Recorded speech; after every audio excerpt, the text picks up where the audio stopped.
More news now. A FedEx truck obliterated by Union Pacific train in a crash, according to City of Wauwatosa spokesperson. The crash happened shortly before 10 a.m.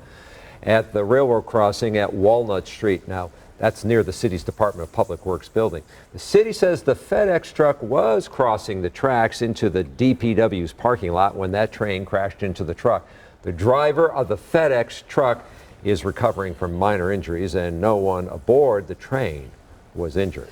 And the crash between that FedEx truck and the train happened at a railroad crossing with no gates and no signals. Rebecca Clough goes in depth to explain how common that is and what the responsibility is for the driver. The high-pitched ding of the train safety crossing signals, along with the flashing lights, are usually what alerts drivers a train is coming. However, those safety features are not always easy to find. Operation Lifesaver, a nonprofit that promotes safety around the rails, says it can be up to the railroad company, the state, or the local municipality to decide what safety signals go up. Pew Research found of the 128,000 public railroad crossings in the U.S., only a third have gates and flashing lights. Wisconsin attorney Jason Studinski, who specializes in transportation, says it causes a lot of serious crashes. Every time you talk about a train crash versus any vehicle at a train grade crossing, like the crash today, you're talking about a national problem that is really devastating communities. According to Operation Lifesaver, a majority of train crashes in Wisconsin happen at crossings without those safety features.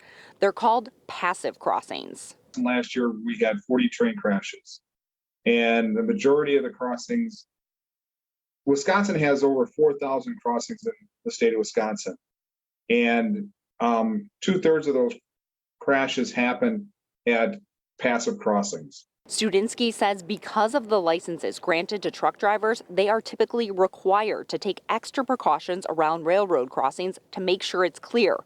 But he says all drivers can be held responsible for a crash. As a motorist who's driving, you still have a responsibility to maintain lookout and control of your vehicle. Again, I would always issue the caveat that there's a question about whether the railroad should have done more to safeguard the track. But nonetheless, an individual driver's responsibility will always be evaluated. Operation Lifesaver reminds people the yellow railroad crossing sign is sometimes the only warning a driver will get there is a crossing.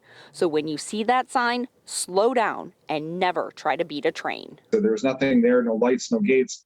Yeah, slow down, look down the tracks both ways to make sure there isn't a train coming. You start crossing and you see the train, it is too late.